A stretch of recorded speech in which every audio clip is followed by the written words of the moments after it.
Hi, I'm Brian. I'm 80, and I want to share this with you. My honest feelings, not to make you feel sorry for me, but to share the honest truth about being 80 years old. So if you're getting older yourself, or you know somebody who is, stay tuned.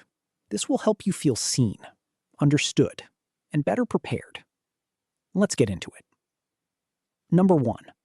The math changes. You start doing the math without even meaning to. When you turn 80, you start counting things differently. Not in years so much, as in how many more times you'll see a certain season or a certain birthday. You don't dwell on it every day, but it's there, in the background. It's not depressing, exactly. It just changes how you spend your time. You stop saving things for later, because later isn't guaranteed anymore. Number 2. Your body sends you a bill every single day. At 80, there's almost always something. Maybe it's your knees, maybe it's your back, maybe it's your hands, not working the way they used to. Getting out of a chair is a project now. Getting up off the floor, if you ever end up down there, is a real project. You learn to move slower and more carefully, because your body doesn't forgive mistakes the way it did at 40 or even 60. Number 3. You've said goodbye more times than you'd like. By 80, most men have lost close friends. A lot of them. Some went quick, some went slow, some you saw coming, and some you didn't.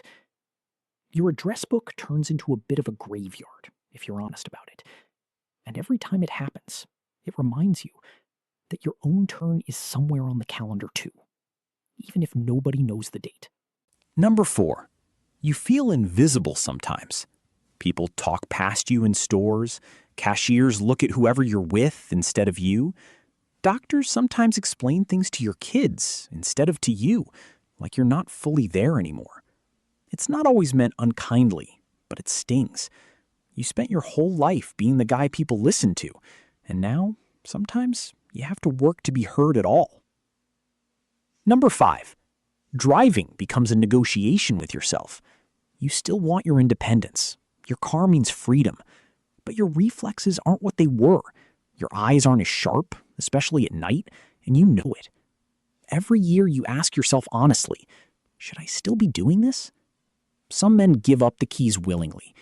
Others have the keys taken away by family, and that's a hard conversation on both sides. Number 6. Sleep isn't what it used to be. You go to bed early, and you're up early too, often before the sun. Naps aren't a luxury anymore. They're closer to a necessity. Your body runs on its own schedule now, and fighting it doesn't work. You learn to just go with it, instead of resenting it. Number 7. You become the family historian, whether you want to be or not. You're one of the only ones left who remembers how things really were. Your grandkids ask about your childhood or the war stories or how things used to cost. You realize that when you go, a lot of that memory goes with you, unless you write it down or say it out loud, while you still can. Number 8. Your friend group keeps shrinking and doesn't refill. The friends you have left at 80 are treasures, because making new close friends at this age is hard. People your age are dealing with their own health problems, their own limited energy. You don't replace old friendships as easily as you did when you were 30, so you hold on tighter to the ones you have. Number 9. You think about your legacy more than your bank account. Money still matters, but it stops being the main thing you think about. What matters more is what you're leaving behind. Did you raise your kids right? Did you treat people well? Will anyone remember you fondly? You find yourself reviewing your life instead of planning your next promotion. Number 10. Your patience for nonsense runs out completely. At 80, you've earned the right to stop pretending to care about things that don't matter. Office politics, arguments over nothing, drama for the sake of drama, none of it interests you anymore. You want peace. You want good company. You want your days to feel calm, not chaotic. Number 11. Grief becomes part of your routine. It's not just losing friends. It's losing pieces of your old life. The house you can't maintain anymore. the hobbies your hands can't do anymore, the trips you can't take anymore.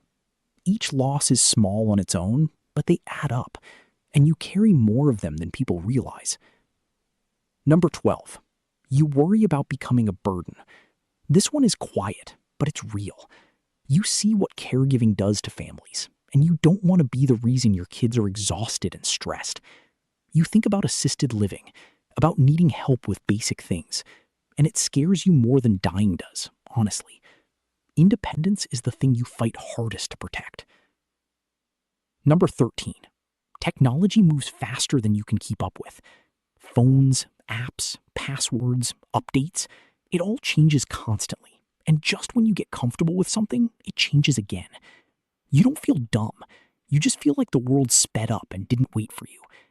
This can make you feel cut off from your own grandkids sometimes, because so much of their life happens through a screen you don't fully understand. Number 14. You appreciate small things in a way you never did before. A good cup of coffee, a sunny morning, a phone call from your kid, a decent night's sleep. These things used to be background noise in your life. Now, they're the highlight of your day. You've learned that the big, flashy stuff was never really the point. Number 15. You make peace with things you can't control. You can't control how long you have left. You can't control your health completely. You can't control whether your friends outlive you or you outlive them. What you can control is how you spend today. Whether you're kind, whether you laugh, whether you tell the people you love that you love them. At 80, that peace with uncertainty might be the most valuable thing you've gained. These are some of the harsh truths I've faced being 80 years old. Everybody's journey is different, but I think these cover a lot of common ground. I'd love to hear from you in the comments. If you're 80 yourself or getting close, let me know which of these hit home for you the most. And if you know somebody who could use hearing this today, go ahead and share it with them. Life isn't only about harsh truths, though. There's real joy in being 82, and I'll cover that in a future video, so make sure to subscribe and stick around for that one. Thanks so much for watching.